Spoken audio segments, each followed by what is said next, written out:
Ya, halo para fans Timnas Indonesia. Ketemu lagi nih dengan saya di program Ngintilin Timnas, persembahan dari channel Fans Edition. Dan saya udah kembali dari sini Australia.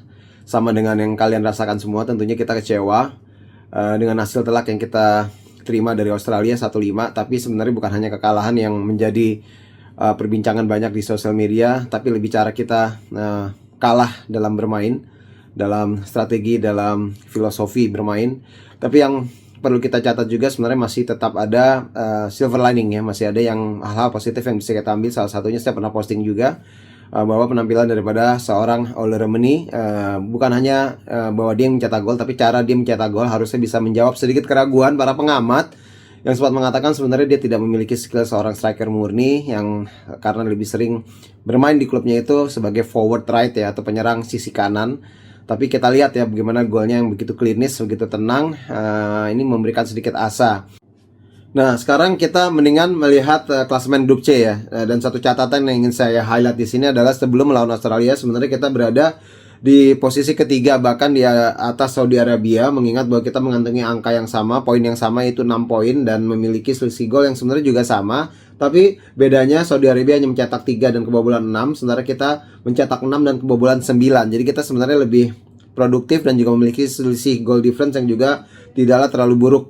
Dan yang ada akhirnya kita kalah 1-5 dan Saudi Arabia mengalahkan China 1-0, dan ini membuat akhirnya Saudi Arabia berada di peringkat ketiga dengan 3 poin di atas Indonesia, dan juga selisih gol akhirnya menjadi lebar, di mana Saudi Arabia hanya memiliki selisih gol -2 dan Indonesia -7. Sementara kita berada di peringkat keempat bersama dengan Bahrain dan China yang sama-sama mengantungi poin 6. Hanya terbantu karena kita memang memiliki goal difference yang sama dengan Bahrain, tapi memiliki produktivitas mencetak gol ke gawang lawan lebih baik daripada Bahrain. Sementara China kita tahu sendiri adalah memiliki -11. Dan rasanya susah kalau kita ngomongin secara realistis, pakai logika, nggak hanya pakai sekedar hati cinta Indonesia saja. Tapi memang nasib kita itu untuk bisa maju langsung di ronde ketiga ini benar-benar tergantung kepada Australia dan Saudi Arabia, di mana kedua tim ini kita sudah memainkan kedua laga kita di grup ini melawan kedua negara tersebut. Jadi kita benar-benar hanya bergantung terhadap pertandingan yang kita jalani, dan juga bergantung terhadap hasil yang akan dijalani oleh Australia juga dan Saudi Arabia di 3 pertandingan terakhir mereka. Memang menarik adalah Australia harus bertandang ke kandang China, dan kita harus ingat ya, waktu saat bertanding di kandangnya sendiri, Australia sebenarnya sempat mengalahkan China 3-1, walaupun memang China sempat mengungguli 1 gol terlebih dahulu. Sementara kalau kita berbicara Saudi Arabia, yang mereka akan melawan Jepang, ini sebenarnya secara otomatis Jepang yang akan menjamu Saudi Arabia harusnya menang. Tapi kan masalahnya Jepang sudah pasti masuk ke Piala Dunia, apakah mereka akan tetap menurunkan tim terbaiknya?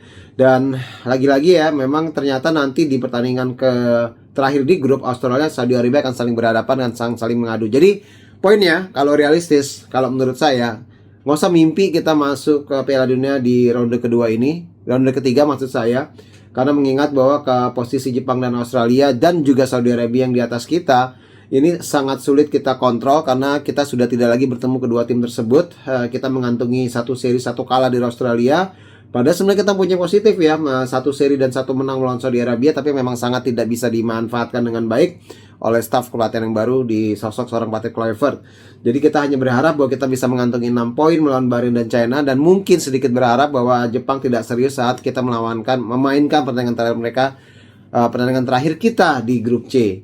Jadi kalau kita balik lagi, mari kita bahas sebenarnya peluang Indonesia saat melawan Bahrain. Nah, ini menjadi tricky.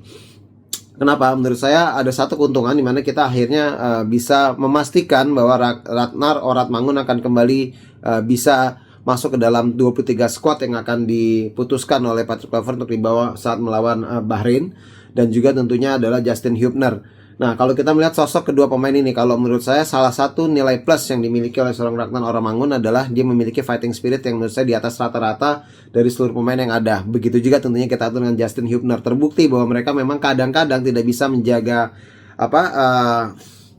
fighting spirit mereka yang begitu meledak-meledak, sampai mereka mungkin memang kritik saya cuma satu, bahwa mereka kadang memang tidak bisa melihat potensi adanya kartu kuning ataupun juga kartu merah. Tapi kalau dari sisi positifnya, kita butuh 2 pemain tersebut, karena 2 pemain ini bisa tidak hanya mengajak fans untuk kembali mendukung, apalagi bermain di GBK, dan juga tentunya membuat teammate-nya sendiri ya semakin lebih bersemangat, karena kita melihat ada beberapa pemain mungkin yang juga ada sedikit keraguan, dan sosok seperti Ragnar Orotmangun dan juga Justin Timberlake ini harusnya bisa memacu semangat juang timnas Indonesia saat bermain melawan tim atau negara manapun. Berikutnya adalah saya berharap juga tentunya ada sedikit adjustment yang dilakukan oleh pelatih Patrick Kluivert. Ingat bahwa yang paling penting itu end produknya sebuah pertandingan sepak bola itu adalah hasil gitu ya, bukan proses atau cara bermainnya. Dan kita juga bisa lihat tidak mutlak setiap tim yang memiliki possession yang lebih baik, passing akurasi yang lebih baik, apapun lah parameter statistik yang lebih baik bisa memenangkan pertandingan. Dan menang 1-0 pun juga sudah cukup, tidak perlu menang harus 3-0, 4-0, itu seperti mimpi di siang bolong. Jadi menurut saya melawan Bahrain ini agak tricky. Kenapa? Karena memang mereka adalah tim yang lebih secara skill teknik mungkin memang tetap baik. Saya tidak melihat bahwa mereka secara kolektif lebih di atas Australia, tapi memang secara individual kita tahu ya, tipikal pemain-pemain dari negeri Arab ini kan memang sedikit memiliki skill individu dalam hal mendribling bola, itu jauh lebih baik. Dan mereka juga dalam psikologis mereka juga sedikit lebih cerdik ya, jadi mereka bisa memancing emosi, konsentrasi daripada pemain Indonesia dengan segala mungkin controversial behavior yang mereka tunjukkan di lapangan, seperti mencoba mengulur waktu lah, exaggerate tackle yang biasa menjadi seperti tackle yang serius atau cedera, dan ini yang harus diwaspadai oleh seluruh pemain timnas Indonesia. Tapi balik lagi buat saya, jangan juga melihat ke belakang dan juga jangan terlalu melihat ke depan.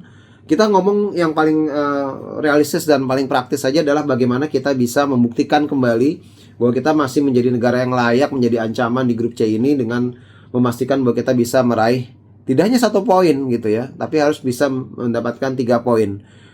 Saya nggak mau bilang lagi gimana cara mainnya, tapi malah saya mencoba mendorong seluruh staff dan juga seluruh pemain bermainlah yang praktis gitu ya.